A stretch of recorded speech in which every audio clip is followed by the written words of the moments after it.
Recently, there's been a lot of chatter out there on the interwebs regarding the difference between a dog and an employee. I thought perhaps I could clear that confusion up with a little help from my own best friend. This is Freddie, and he is a good boy, but a terrible employee. He is constantly late, he sleeps in, he's insubordinate, won't listen, doesn't come when I call him, etc., etc. That's why I use ZipRecruiter. Oh yeah, this is a commercial. Hear that, Fred? You're in a commercial. For the last year and a half, ZipRecruiter.com/ROWE is what I've been encouraging people to try because a year and a half ago I tried them. They didn't send me a dog. Not once has ZipRecruiter sent me a dog. My guess is you'll be able to say the same thing. Try them for free at ZipRecruiter.com/ say it, Fred, slash, see, doesn't listen, ROWE. You want a dog, you go to the pound. You want a quality candidate? ZipRecruiter.com, don't you yawn, /ROWE. This is the way I heard it. He was a good boy.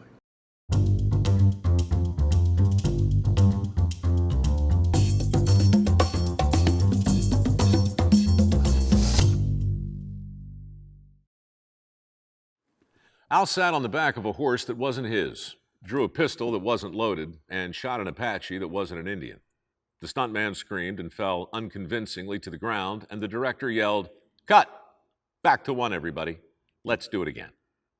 Al glanced nervously at his watch. 6:30 p.m. Not good. His audition was in Burbank at 9 a.m. the next morning, and St. George, Utah was 7 hours from Burbank by car, and Al didn't have a car. All right, everybody, here we go. Ready? And action. Once again, the Indians whooped and charged, and the townspeople screamed and scattered, and Al shot the same guy for the 10th time that day. But this time, when the Apache, who wasn't really an Indian, fell to the ground, the director said, "Cut! That's a wrap, everyone. Check your call times for tomorrow." Al's call time was 1 p.m. Tight, but doable, if he left right now. And so he did. He turned his horse away from the set of Bullet for a Bad Man and rode hard toward the nearest highway. It was rough terrain, but Al could handle a horse. You probably knew that if you saw him in Springfield Rifle with Gary Cooper, or The Big Trees with Kirk Douglas, or The True Story of Jesse James with Robert Wagner. For a big man, Al rode well.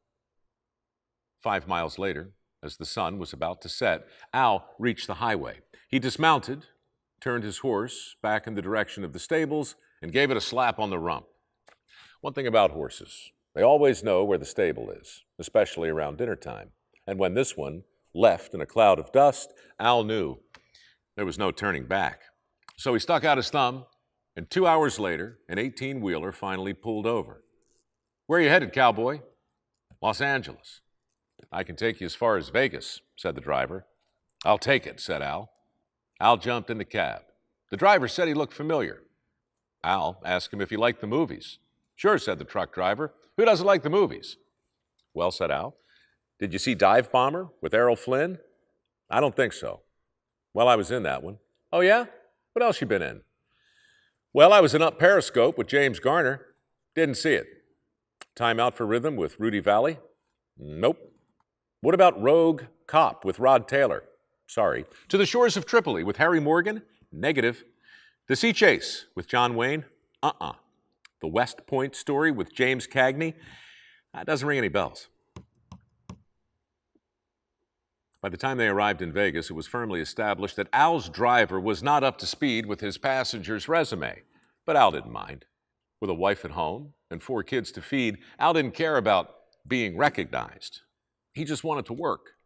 That's why he was busting his butt for a chance to audition for the role of Jonas Grumby, the final character to be cast on a new show for CBS. His agent said he looked like a Jonas Grumby, and Al couldn't disagree. The driver dropped him at McCarran just in time to watch the last flight to L.A. take off without him. So Al slept in the terminal.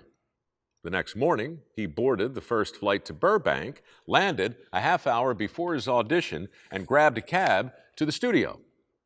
Al smiled when the cabbie picked up where the truck driver had left off. "You got one of those faces," said the cabbie. "Where have I seen you?" I don't know, said Al.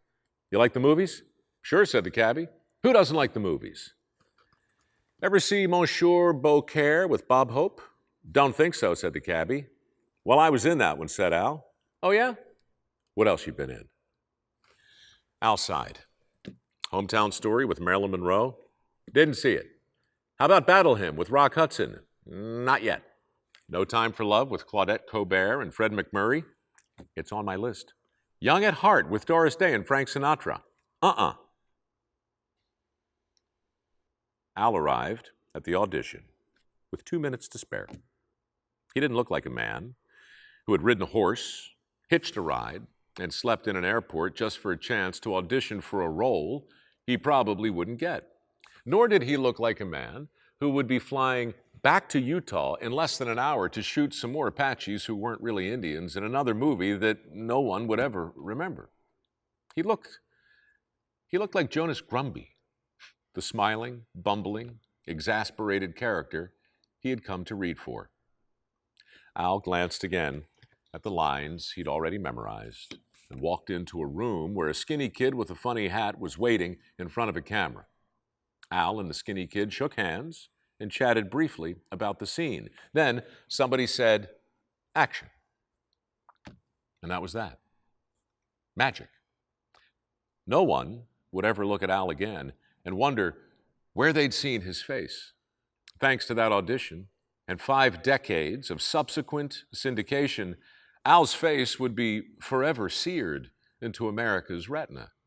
And Jonas Grumby would eventually accumulate more screen time than all of the stars he ever worked with combined.